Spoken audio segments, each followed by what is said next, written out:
Salve devs, aqui quem fala é Edson Maia, seu professor no curso de CSS3. Na aula de hoje, que é a nossa aula 3, eu criei um arquivo HTML com a estrutura semelhante ao do arquivo da aula 02. É a mesma estrutura, eu só copiei e colei. A única modificação que eu fiz aqui basicamente foram duas. Eu acrescentei um artigo 3 e coloquei um ID para cada um desses elementos. ID artigo 01, artigo 02, ID artigo 03. Basicamente, essa é a estrutura, não tem nada de muito diferente disso daqui. Criei um arquivo CSS, chamado css03.css, coloquei aquela mesma formatação para o nosso seletor global, utilizando fonte, cor da fonte, margem, padding, e defini aqui uns background colors para o meu topo, para o corpo e para o rodapé. No caso dos artigos especificamente, eu defini algumas formatações. Largura e altura fixas de 200 e 100 pixels para todos esses três elementos. Coloquei um background image para uma imagem que é um fundo que tem 800 por 600 pixels e é no formato JPG. Então lá dentro da minha pasta images eu coloquei imagens de 800 por 600, de 1366 por 768, de 1440 por 900, de 2560 por 1440. E essas imagens eu peguei onde? Assim como tem um site chamado ly.com, que é o famoso Lorem Ipsum, que a gente usa para poder pegar texto, tipografia, gerar parágrafos, gerar quantidade de palavras, gerar quantidade de bytes, gerar listas, e aí você pode utilizar esses textos como tipografia.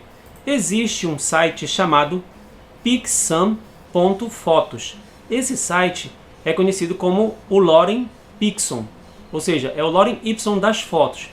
Com ele, o que você faz basicamente? Você pode copiar o URL dele, que é pixum.photos, copiar numa nova aba, e se você colocar um valor único, você vai ter uma imagem quadrada, com largura e altura iguais. Você pode utilizar essa imagem nos seus projetos, você pode salvar e armazenar lá no seu projeto.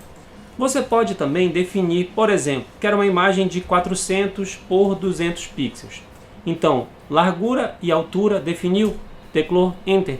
Ele vai gerar automaticamente para você uma imagem nesse tamanho que você definiu. Caso você queira utilizar nos seus projetos, você pode digitar exatamente como está aqui, pixum.photos / e colocar aquelas medidas. Colocadas as medidas, como eu disse para vocês, você não precisa nem salvar para o seu computador, mas aí você vai precisar de internet, tá certo? Então é importante que você utilize o Pixum, porque ele é uma ferramenta poderosíssima para que a gente possa gerar imagens aleatórias e para que você possa utilizá-las no seu projeto, para você não ficar perdendo muito tempo pesquisando. Uma outra ferramenta é o site placeholder.com, que permite você também criar imagens, só que as imagens do placeholder aqui, que é o placeholder.it, que é .it, elas são um pouco mais simples. Mas você pode fazer várias formatações. Se você digita placeholder.it / você pode colocar o tamanho da imagem. Vamos supor que você queira uma imagem de 200 por 200. É assim que você gera um placeholder utilizando o placeholder.it. Ele vai gerar geralmente uma imagem na cor cinza e dentro o texto com o tamanho dela, tá certo? Então ele é bem interessante quando você quer fazer alguns testes de divisórias. Mas eu vou trabalhar basicamente não com o placeholder. Hoje eu vou trabalhar mais com as imagens lá que eu baixei no Lorem Pixum, que é o famoso pixum.photos.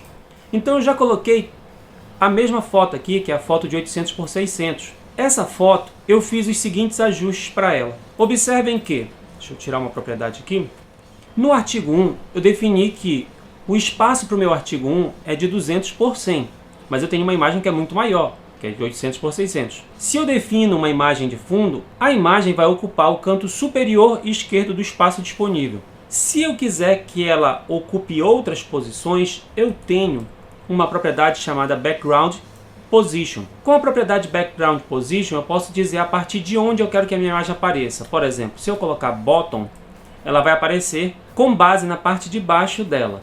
Se eu falar que eu quero Top, ela vai aparecer a partir do topo. Se eu falar Right, ela vai aparecer a partir do lado direito. Se eu falar Left, ela vai aparecer do lado esquerdo. Posso falar também Center. Essas aqui são as propriedades de posicionamento genérico. Mas você pode definir a posição no sentido de top, center e bottom, e pode definir se você quer esquerda, centro e direito. Vamos supor que você queira mostrar a parte de cima, só que o lado direito. Então, top right, você pode fazer isso. Você pode fazer top left, você pode fazer top center. E assim você vai mostrando partes específicas da imagem. Você pode colocar, por exemplo, bottom right, ou bottom left, ou bottom center. Ou então você coloca center, center, por exemplo. Então você pode trabalhar com background position. Se essa minha imagem, por exemplo, estivesse aqui com uma largura de 100%, o meu monitor aqui tem 1366. Observem que ficou bem grande aqui, ó. Ela ocupou aqui, só que se eu maximizar, você vai perceber que a imagem está repetida, porque ela tem 800 por 600 e ela não se ajusta no espaço disponível. Então, se eu não quiser que aconteça algo semelhante àquilo ali, nesse caso, eu sou obrigado a utilizar aquela famosa propriedade chamada Background Repeat, que eu posso dizer se eu quero que repita, é o padrão, ela repetir. Na horizontal e na vertical, horizontal eixo X e vertical eixo Y, isso é o padrão. Só que se eu não quero que ela repita, eu coloco a opção No Repeat. Com essa opção No Repeat, observem que ela vai até os 800 pixels da largura dela, sem problema. Posso mudar, deixa eu ajustar a página aqui, posso mudar a altura dela aqui, por exemplo, ela ficar um pouquinho maior, 400 pixels, ficar um pouquinho melhor para a gente poder enxergar.